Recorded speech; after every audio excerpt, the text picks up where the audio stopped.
This is it. This is one of the biggest games in Ole Miss history.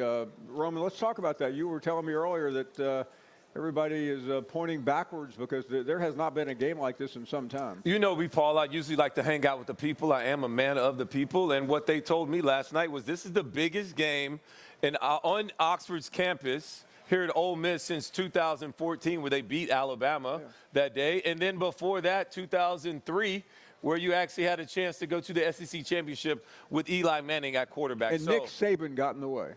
Once again. At LSU. He kind of does that sometimes. Yeah, just a little bit. But so you know what? I'm looking forward to it. It's a big game because they've made it a big game. It's a big game because of the hype in the offseason, because how they finished last season. Then all of the guys that you got in recruiting and transfer portal. And then throughout the season, and I know they've had some highs and some lows throughout the season, a disappointing loss to Kentucky. But it's a big game because they made it a big game. And we need to congratulate them and say, okay, it's not just because of who your opponent is. I'm not ready to congratulate Ole Miss because you make it a big game. I congratulate you when you win the big game. If you think this is a big game, just win it. And I bet you the next one's going to be even bigger than that. So, I mean, Roman, we're trying to show some appreciation, and you're just raining on the parade. I like what you said, Tim. That's positivity. That's what I'm all about. Is that what all the callers are about, too? Look, I give Ole Miss credit for bouncing back. When have you? I haven't. I'm waiting on them to win this game. I need them to win this game so we can truly celebrate. And now we're not just talking about Ole Miss getting 10 wins and how much that is a big moment here on this campus and for this university. But I don't think you appreciate the tradition of this school because there have not been many moments like this. I mean, I realize you're an Alabama guy, and you probably got two or three national championship rings, right? But Ole Miss has spent very little time playing in meaningful games, and I think they should be congratulated. And this is one. This is a meaningful game, and it's not just because Georgia's coming to town, but it's because Ole Miss is an opponent that when they look at them, they say they have the talent, they have the coaching staff, they have the quarterback, they have the scheme.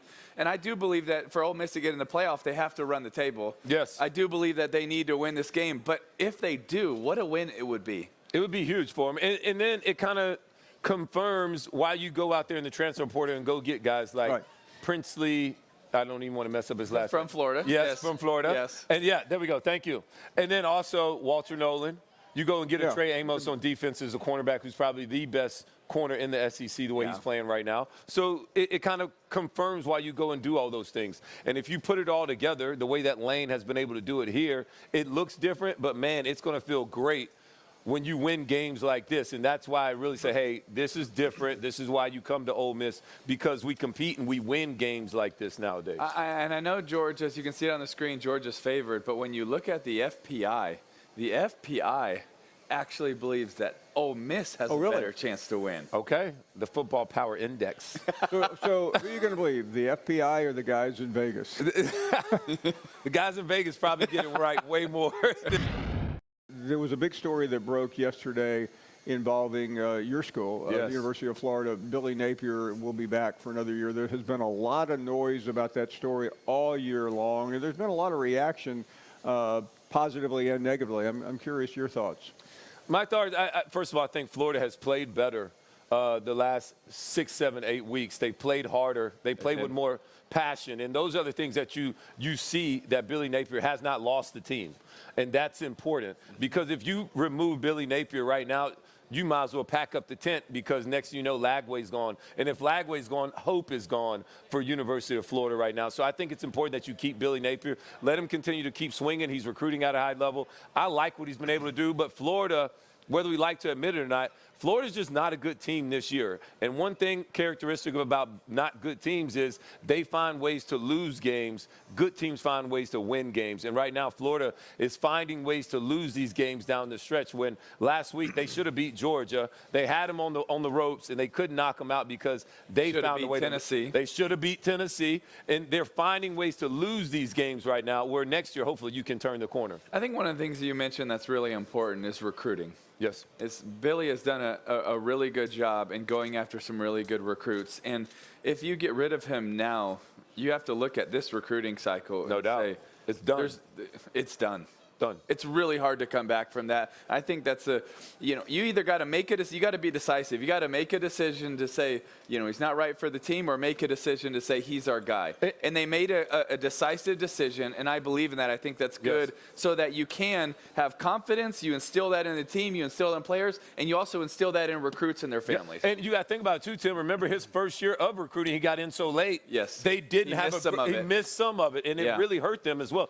That recruiting class fell apart because he got in so late. So are you going to do it on both ends of it? You really hurt the Florida program. The first year in was late, and so you missed out on that. And then if you do it now, you totally blow up this whole recruiting class. And I think one of the things, to his credit, and you mentioned this as well, but how much better this team's gotten throughout the season. Yeah. They're playing hard.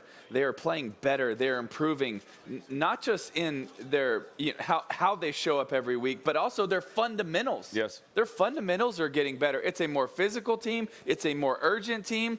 And, yeah, some of it you can't control. Your two top quarterbacks going down, there's a lot of teams that are going to lose because of that. Yeah. Talking to Tim and Roman. Hotty toddy. Let's talk a little bit about the game in Baton Rouge. LSU waiting for Alabama tomorrow night. It's hard to make this game any more important than it is. Yeah, it's an elimination game, flat out, straight up. And at the end of the day, I love Kalen DeBoer's personality 2 weeks ago on the sidelines. He was in guys. Was that the same Kalen DeBoer we've seen? Spunky. I told you last week. He was spunky. And that's what I want to see again. I thought you were giving him a nickname. Nah, that would be a good nickname. Spunky? Spunky. I mean, maybe. If he earns it, he's got to keep earning it. You ever heard anybody? You ever play with anybody named Spunky? No, I haven't.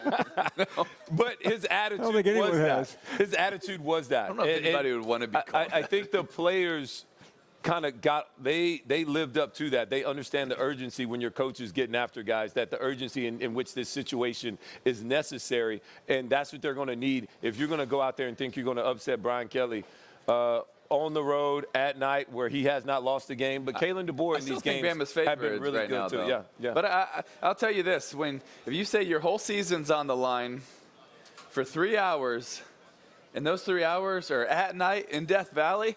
That's not a place that I want to gamble for my season. That is a tough place to play. In my opinion, one of the hardest places to play in college football. It will be rowdy. People will be very hydrated when they walk into that stadium. It is going to be loud. No doubt. I am really intrigued to see how Alabama's offense shows up. Do they show up like the first half they did against Georgia?